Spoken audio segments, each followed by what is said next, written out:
14 வருஷத்துக்கு பிறகு தமிழ்நாடு மீண்டும் இரட்டை இலக்க பொருளாதார வளர்ச்சியை எட்டியிருக்கு. 2024-25 நிதியாண்டுல தமிழ்நாட்டினுடைய பொருளாதார வளர்ச்சி 19.19% இருக்கும் அப்படின்னு மத்திய புள்ளியியல் மற்றும் திட்ட அமலாக்க அமைச்சகத்தினுடைய இப்போ ரீசெண்டா திருத்தப்பட்ட மதிப்பீடுகள் தெரிவிச்சிருக்கு. அதாவது தமிழ்நாடு கணிச்ச 9% வளர்ச்சியை விட அதிகமான வளர்ச்சியை தமிழ்நாடு பதிவு செஞ்சிருக்கு அப்படிங்கிறது தான் முக்கியமான விஷயம். சாதனையும் படைக்க போகுது. இந்த ஆண்டினுடைய தொடக்கத்துல சமர்ப்பிக்கப்பட்ட தமிழ்நாடு பட்ஜெட்ல செய்யப்பட்ட கணிப்பை விட இது கிட்டத்தட்ட 2.2% அதிகம் அப்படிங்கிறதும் முக்கியமான விஷயம். பொதுவா ஒரு மாநிலத்தினுடைய பொருளாதார வளர்ச்சி அப்படின்னா அதை பல காரணிகள் தீர்மானிக்கும். அதுல முக்கியமானது என்னன்னு எடுத்துக்கிட்டோம்னா மனித வளம், மூலதனம், தொழில்நுட்பம், இயற்கை வளங்கள், இது எல்லாமே. இது இல்லாம உள்கட்டமைப்பு, அரசாங்கத்தினுடைய கொள்கைகள், உலகளாவிய பொருளாதாரம் எப்படி இருக்கு, அது மட்டும் இல்லாம புவியியல் அமைவிடம், இது மாதிரியான காரணிகளுமே ஒரு மாநிலத்தினுடைய பொருளாதார வளர்ச்சியை தீர்மானிக்கக்கூடிய வகையில இருக்கும். அந்த வகையில இதற்கு முன்னாடி எடுத்துக்கிட்டோம்னா 2010-11 ஆண்டுல தமிழ்நாடு 13.12% பொருளாதார வளர்ச்சியை பதிவு செஞ்சிருச்சு.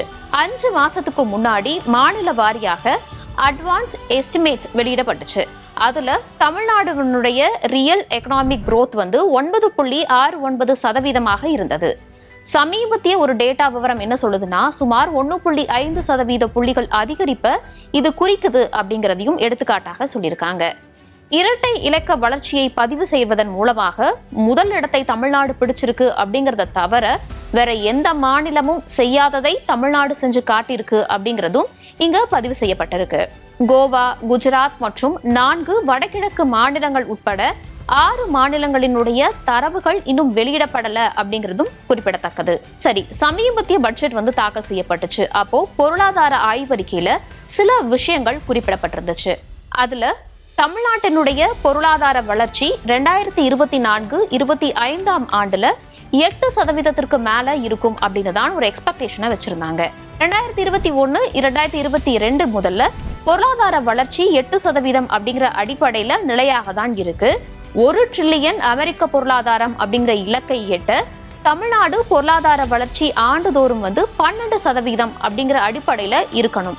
2023-24 நிதியாண்டுல தமிழ்நாட்டினுடைய மொத்த உள்நாட்டு உற்பத்தியை பொறுத்த வரைக்கும் 27.22 லட்சம் கோடியாக இருந்தது. இதன்படி பொருளாதார வளர்ச்சியை எடுத்துக்கிட்டோம்னா 8.23% இருந்தது.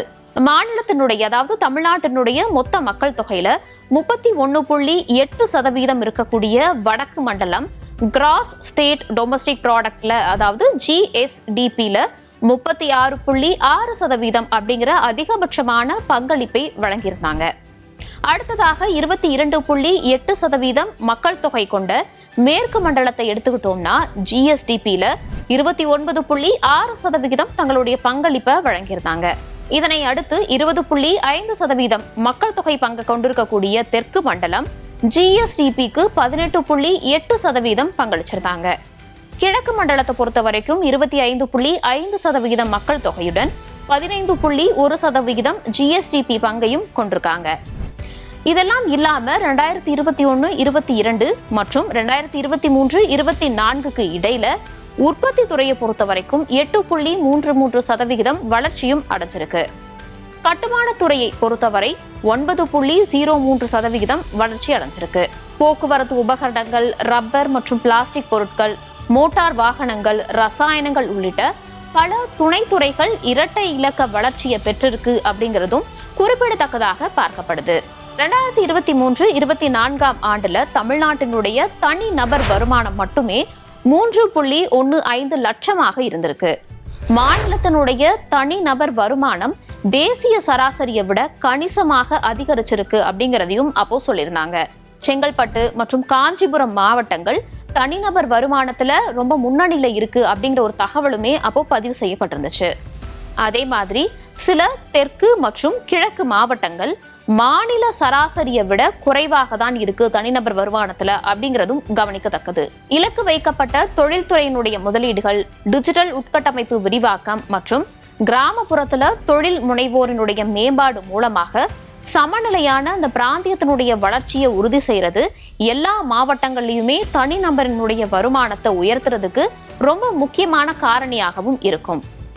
சரி, மத்திய அமைச்சகத்தினுடைய டேட்டா படி பார்த்தோம் அப்படின்னா 2024-25 ஆண்டிற்கான செலக்ட் பண்ணப்பட்ட மாநிலங்களினுடைய வளர்ச்சி விகித புள்ளி விவரங்கள் என்ன இருக்கு அப்படிங்கிறத பார்க்கலாம்.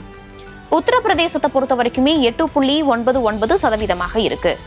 ஆந்திர பிரதேசத்தை பொறுத்த வரைக்குமே தற்போது 8.21%, தெலுங்கானாவை பொறுத்த வரைக்கும் 8.08%, கர்நாடகா மாநிலத்தை பொறுத்த வரைக்கும் 7.37% இருக்கு.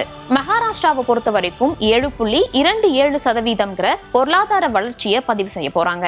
இந்த இரட்டை இலக்க பொருளாதார வளர்ச்சி அப்படிங்கிறத தமிழ்நாடு இந்த நிதியாண்டுல பதிவு செய்யறாங்க. இதற்கு முன்னதாக 14 ஆண்டுகளுக்கு முன்னாடி பதிவு செஞ்சிருந்தாங்க. அப்போ திமுக அரசு ஆட்சியிலையும் இருந்தாங்க. தற்போது இந்த இரட்டை இலக்க பொருளாதார வளர்ச்சி குறித்தான அறிவிப்புகள் வெளியானதை தொடர்ந்து தமிழ்நாட்டினுடைய முதலமைச்சர் ஒரு முக்கியமான பதிவையும் குறிப்பிட்டிருக்காரு. என்ன அப்படின்னா, 2030 ஆண்டுக்குள்ள $1 trillion பொருளாதாரம் அப்படின்னு நான் முன்னாடியே சொல்லியிருந்தோம். அப்போ நிறைய பேருடைய புருவம் உயர்ந்தது. இது ரொம்ப பெரிய டார்கெட், எப்படி பாசிபிளா இருக்கும் அப்படின்னு கூட கேட்டாங்க. இதே மாதிரியான வேகத்தில் போனோம் அப்படின்னா எல்லாமே சாத்தியம்தான் அப்படிங்கிறது இப்போ மெய்ப்பிக்கப்பட்டிருக்கு அப்படின்னு தன்னுடைய சோசியல் மீடியா பக்கத்திலையும் பதிவிட்டிருக்காரு. தமிழ்நாடு இரட்டை இலக்க பொருளாதார வளர்ச்சியை பதிவு செய்தது அப்படிங்கிறது மற்ற மாநிலங்கள் மத்தியிலையும் உலகமே திரும்பி பார்க்கக்கூடிய ஒரு விஷயமாகவும் இருக்கு.